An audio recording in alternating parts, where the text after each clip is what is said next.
Hey guys, today I have a homemaker cleaning motivation. I needed to do a bit of a cleaning, tidying up power hour because it was a busy day for us and our family, and the house just got a little out of control and a little overwhelming. So I got the kiddos distracted and taken care of, and I decided to straighten up. And that included the girls' rooms. My girls are 3 in 1. And so when their room is a disaster, they can't quite take care of it themselves. So I dug in. Reese's desk here was so just gunky. I think she had some Play-Doh in here earlier. And in general, her desk can just get really gunky from whatever art project she's doing. So the Dawn Power Wash took it right off though. So thank you, Dawn Power Wash. If you don't use that as a multi-purpose cleaner yet, I would highly recommend it if you have little kiddos because it takes off some serious stick. I think my homemaking or cleaning style is kind of just let it become a disaster and then have a come to Jesus moment once or twice a day. Are you the type of person who is just like constantly tidying up throughout the day, or are you the type of person to just kind of let it get nuts and then clean it all up in a caffeinated rush once or twice a day? I'm definitely the second person. I've become the second type. You know, earlier in my motherhood journey, I would get kind of stressed out all the time about my house being a disaster. And, you know, that is no way to live. So I have switched. I have learned to not stress the mess. Is that a saying? It should be a saying. I should get like a t-shirt that says don't stress the mess. And then at designated times of the day or designated times of the week, I love a good Sunday reset, you know, put things back in order, tidy up a little, and things will feel so much better. You know, the little kid stage of life is just that. It's a stage of life. And so you may just kind of have to live in chaos a little bit, and that's okay. As you can see, I didn't clean up this room perfectly or anything, but it is much more manageable. You know, Reese can go in here and sit down and play again. I was really happy I got the floors done. I used my Bissell Crosswave that vacuums and mops. This thing is so cool. And then I just kind of gave the room a light dusting. Her little countertop always has stuff on it, but that's fine. I opened up a flower girl dress for her for a wedding she's going to be in soon, and that was so exciting.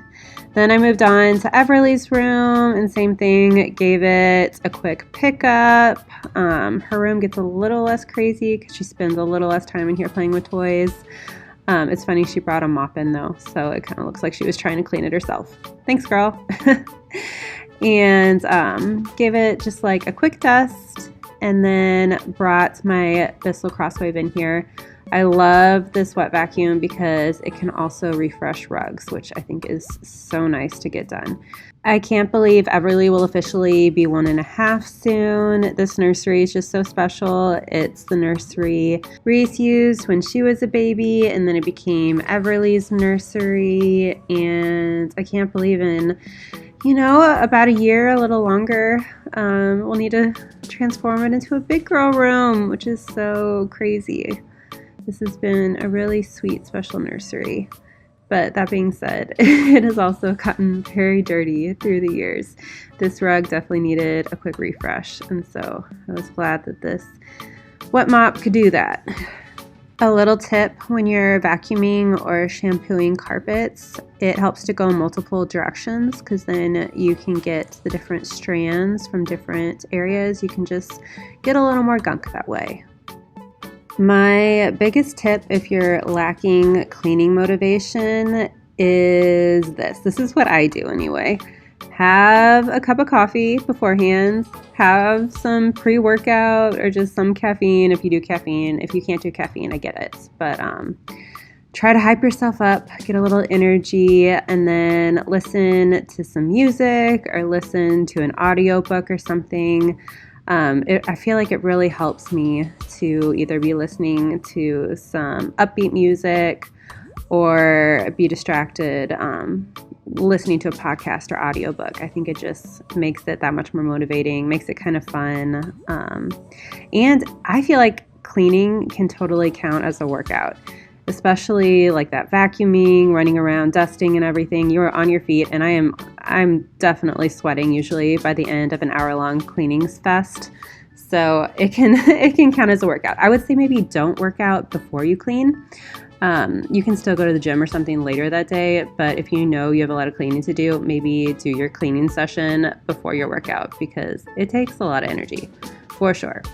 So the living room obviously needed a pickup very badly. I try to involve the girls when I can and clean up, but I don't push it too hard because of their ages, so I end up giving the living room a clean. I did just a quick dust. I had dusted kind of recently, so the house didn't need dusting that bad. Wipe down the TV. My TV ends up with handprints on it, and Reese knows she's not supposed to climb up there.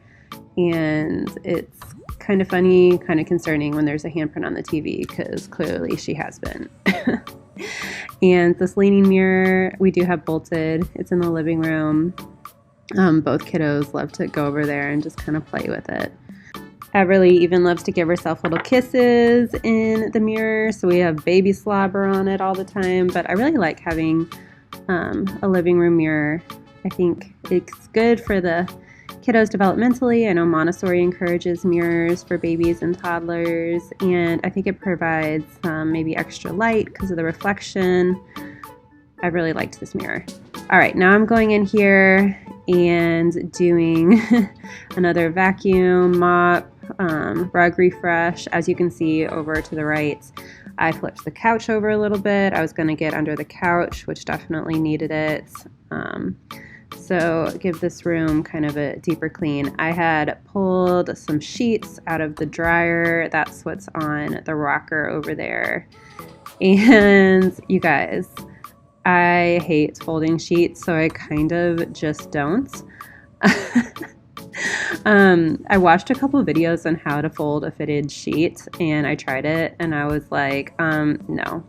Yeah, I'm just going to roll it up, which I pretty much do. I think it's important that we realize that we don't have to do everything perfectly, that we can still take care of our home and our family without having to be a Pinterest perfect mom who folds the sheets perfectly and decorates perfectly and has a perfect white house. And you know, like, you can still take pride in your home and your homemaking and taking care of your children and your home and your house and your husband while still giving yourself a little grace. So if you needed to hear that, give yourself some grace today. And then after I got those put away, I moved on to the kitchen. This table was sticky, so I used my Dawn Power Wash on it. I added a little water. Oh, that part was really sticky, so I used a kitchen brush to get that off. That's where Reese sits. And then I moved on to the countertops. Sometimes you just gotta pick it off with your thumbnail, I think. So I got whatever was sticky there off with that. And then I moved on to my sink. For whatever reason, I find cleaning my sink to be just so incredibly satisfying. I try to do it kind of a lot because I know bacteria can kind of grow in there.